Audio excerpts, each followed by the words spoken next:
oposisyon upang baguhin ang naratibo. Paano kung kaya nilang likhain ang isang kwento na mukhang totoo, ngunit may layuning linlangin ang publiko? Ito ang usapin na bumabalot sa politika ngayon, sa impeachment laban kay Vice President Sara Duterte at ang di umano'y pagsisikap ng oposisyon na gamitin ang teknolohiya upang magasik ng kalituhan. Pero bakit tila desperado ang kanilang galaw? At bakit si Jingoy Estrada, isang kilalang kaalyado ng administrasyon, ang naging bahagi ng kwento? Umuugong ngayon sa social media ang isang AI-generated statement ang lumabas. Kunwari nagsasabi si Senate President Pro Tempore Jingoy Estrada na tumututol sa impeachment ni VP Sara. Ngunit narito ang twist, mismong si Estrada ang nagsabi na mas mainam kung si Senate President GC Escudero ang magtataguyod ng liderato kung sakaling umakyat ang impeachment trial sa Senado. Ang tanong, totoo ba na ang oposisyon ang gumawa ng AI-generated na statement ni Estrada? Halika, pakinggan natin. Impeachment is a political process, not a judicial one. Sangayon po ako sa hindi pagtuloy ng impeachment. There are many pressing problems in our country that need to be addressed, not only by the two highest officials, but also by us. Impeachment will only sow divisiveness and distract us from the urgent and pressing issues we must collectively address. Patuloy ko po na ipagdarasal at ihilingin ko na rin ngayong Kapaskuhan na manaig ang reconciliation sa pagitan ng ating dalawang pinakamataas mga leader ng ating bansa para na rin sa kapakanan ng ating mga kababayan.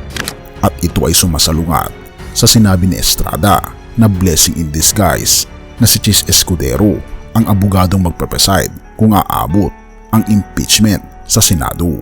Ngunit bakit tila nilalagay siya sa sitwasyong kontra Sara?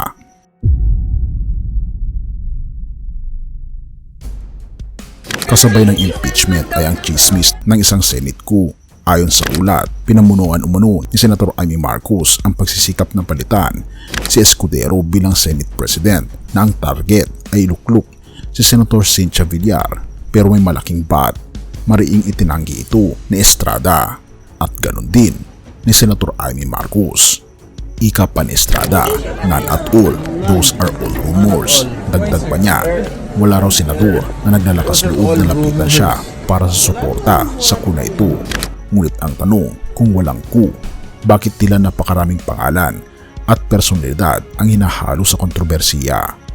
Ang mas nakakagulat, ayon sa ulat ng Filipino Star ngayon, mayroong umanong suporta si Villar mula sa 11 na senador, isang numerong sapat para magdulot ng gulo sa liderato ng Senado. Pero paano ito konektado sa impeachment ni VP Sara? Ilan sa mga taga-suporta ni VP Sara at ganun din ng mga taong tumutuliksa sa administrasyon ni Pangulong Bongbong Marcos ay gumagamit ng AI upang malinlang ang publiko. At hindi na bago ito sapagkat ang ating Pangulong Bongbong Marcos Jr. mismo ay naging biktima ng AI-generated na video na hindi naman siya. At ano ang koneksyon ng AI at ang oposisyon?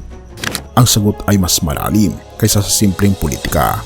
Ang AI na ginamit upang baguhin ang naratibo ay tila bahagi ng mas malaking estratehiya. Ginagamit ito upang lumikha ng ilusyon na mayroong malawak na suporta kay VP Sara mula sa mga kilalang pangalan tulad ni Estrada. Pero bakit? Pero bago ang lahat ng yan, may pasabog ako sa inyo dahil ang Great Controversy na isa sa pinaka-best-selling na libro ngayon patungkol sa propesiya sa Biblia ay halos 40% off. Mabibili mo ito sa halagang 497 pesos na lang. Kung interesado ka kaibigan, i-click mo sa description sa baba at mabubuksan ang iyong mga mata sa mas malinaw na pangitain sa iyong hinaharap. Tayo'y magpatuloy. Ang sagot ay simple, ngunit nakakagulat.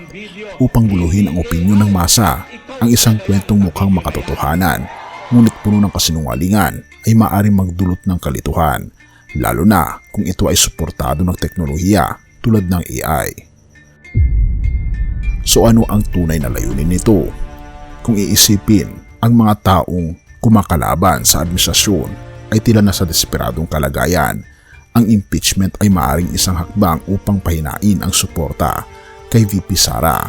Ngunit ang paggamit ng teknolohiya upang manipulahin ang naratibo ay nagpapakita ng mas malalim na problema. Ang tanong ay hindi lamang kung sino ang tama o mali, ngunit kung paano makakaiwas ang publiko sa panlilinlang. Ngunit ano ang natutunan natin dito? Habang naghihintay tayo ng susunod na kabanata, isang bagay ang malinaw. Ang laban sa Senado ay hindi lamang tungkol sa impeachment. Isa itong larangan ng estratehiya, teknolohiya at impluensya. Sa likod ng mga pahayag, AI at chismis na nanatiling hamon ang paghahanap ng katotohanan.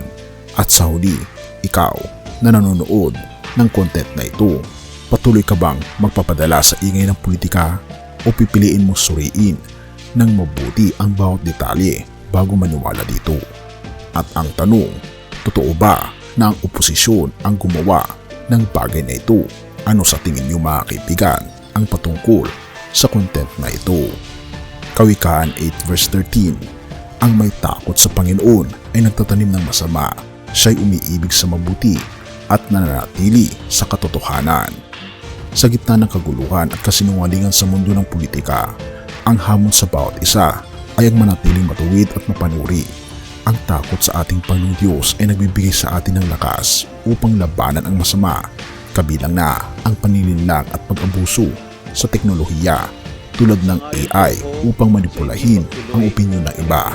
Pinapaalala sa atin ng talata na ang mga may paggalang at takot sa ating Panginoong Diyos ay gumagawa ng tama, umiibig sa mabuti at nananatiling tapat sa katotohanan. Sa harap ng kontrobersiya, maaring mahirap tukuyin ang tama at mali, ngunit sa pamamagitan ng gabay ng ating Panginoong Diyos, kaya nating pumili ng tamang landas. Magsikap tayong magtaguyod ng katotohanan at maging mapagmatsyag sa mga maling gawain upang hindi tayo malinlang ng ingay ng mundo. Purihin ng ating Panginoong Diyos at tayo manalangin.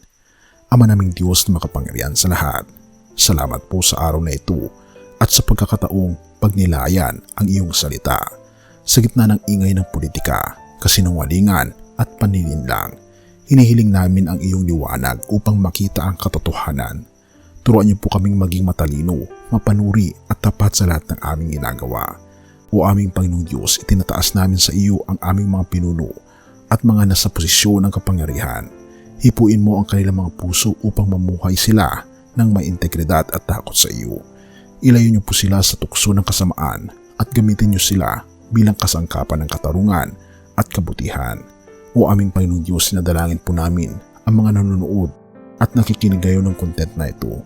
Bigyan niyo po sila ng kapayapaan ng isip, karunungan at pusong mapagmahal sa katotohanan.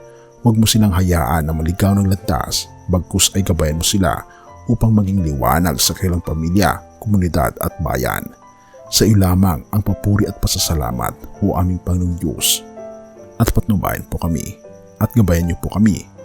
At salamat sa pagdinig ng aming mga panalangin at patawarin po kami sa lahat ng aming pagkukulang at pagkakasala, sapagkat ito may samot hiling sa matamis na pangalan ng aming Panginoon Yesus.